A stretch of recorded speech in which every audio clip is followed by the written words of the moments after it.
Rajgir cricket stadium बन के तैयार भ गेल।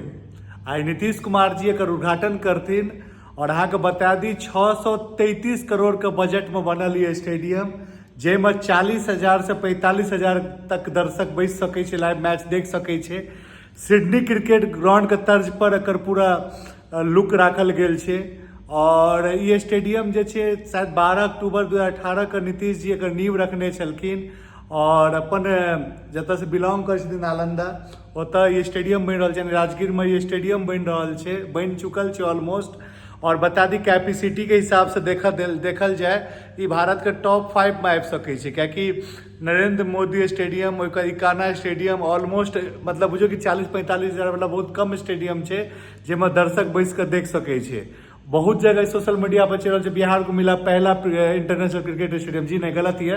ऐसे पहले भारत में एक और क्रिकेट स्टेडियम है जकर जर्जर हालत में अवस्था है, ओकर अवस्था जर्जर हालत में है। मोनुल हक स्टेडियम जो पटना में ऑलरेडी है, तो इंटरनेशनल मैच सेहो भेल छै।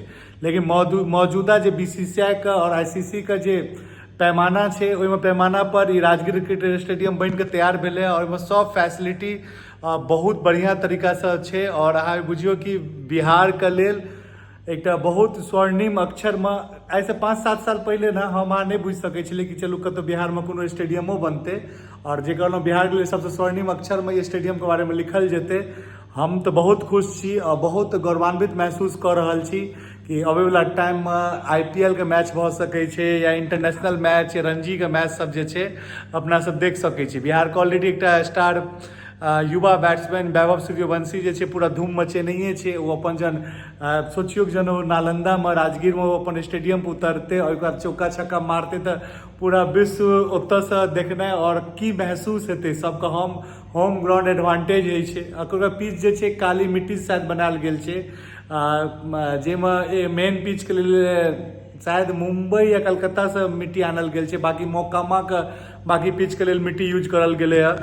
तो सच कही तो बिहार के लेल एक बहुत गौरव के क्षण छलै और ई क्रिकेट स्टेडियम कतौ नहीं कतौ वर्षों का जे बिहारवासी के सपना छलै अपन क्रिकेट स्टेडियम हो, वो पूरा भेलै। नीतीश कुमार अखन बुझियो कि खुदो बैटिंग कर रहल छथि, हर दिन आबि कऽ हरेक बॉल पर चौके छक्का मारि रहल छथि। कखनो कोनो चीज के उद्घाटन, कखनो कोनो चीज के उद्घाटन, कखनो महिला के लेल फंड, मतलब बहुत तरीका से बातचीत सब। अखन चुनाव से पहले JDU के जे मुखिया और बिहार के जे मुख्यमंत्री छथि नीतीश कुमार जी, हुनका जरिए किछु ने किछु उद्घाटनेटा भऽ रहल यऽ।